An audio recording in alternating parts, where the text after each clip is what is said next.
ഒരു സാധനത്തിൻ്റെ വില 40% കുറച്ച ശേഷം 40% വർദ്ധിപ്പിച്ചു. സാധനത്തിൻ്റെ വിലയിൽ ഉണ്ടാകുന്ന മാറ്റം എത്ര ശതമാനം? അപ്പോൾ ഒരു സാധനത്തിൻ്റെ വില ആദ്യം 40% കുറച്ചു, പിന്നെ 40% കൂട്ടി. അവസാന വിലയിൽ എത്ര ശതമാനം മാറ്റം വരുന്നു കാണണം. ഇങ്ങനത്തെ ഒരു കണക്ക് വരുമ്പോൾ നമ്മൾ ഉപയോഗിക്കേണ്ട ഒരു സൂത്രവാക്യമുണ്ട്. എക്സ് കൂട്ടണം വൈ കൂട്ടണം എക്സ് ഇൻറ്റു വൈ ബൈ 100. ഈ സൂത്രവാക്യം ഉപയോഗിക്കാം. ഇതിൽ എക്സും വൈയും നമുക്ക് തരുന്ന 2 ശതമാനങ്ങളാണ്.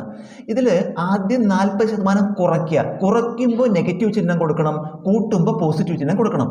അപ്പോൾ ആദ്യം വില 40% കുറയ്ക്കുകയാണ്. അപ്പോൾ എക്സിൻ്റെ സ്ഥാനത്ത് നമ്മൾ -40 എന്നിടണം, കാരണം കുറയ്ക്കുകയാണ്.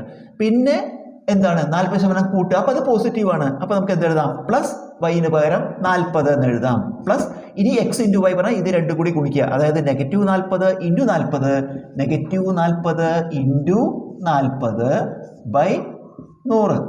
ഇനി -40 പ്ലസ് 40 പൂജ്യമാവും, നമുക്കറിയാം. അത് പൂജ്യമായി പോയി. ഇത് ഗുണിക്കുമ്പോഴോ 40 ഇൻറ്റു 40 1600. ഒരു നെഗറ്റീവും ഒരു പോസിറ്റീവും ഗുണിച്ചാൽ നെഗറ്റീവാണ് വരിക. അപ്പം -1600 ബൈ 100. -1600 100 ഹരിക്കുമ്പോൾ നമുക്ക് 100ഉം 2 0 വെട്ടിക്കളഞ്ഞാൽ നെഗറ്റീവും പോസിറ്റീവും ഹരിച്ചാൽ നെഗറ്റീവാണ്. അപ്പോൾ ഉത്തരം -16 എന്ന് കിട്ടി. അതായത് എന്താ? നെഗറ്റീവ് പറയുമ്പോൾ നമ്മൾ ആദ്യം പറഞ്ഞു കുറയുകയാണ്. അപ്പോൾ സാധനത്തിൻ്റെ വിലയിൽ അവസാനം എന്താ സംഭവിക്കുക? 16% കുറവ് വരും. 16% കുറവ്.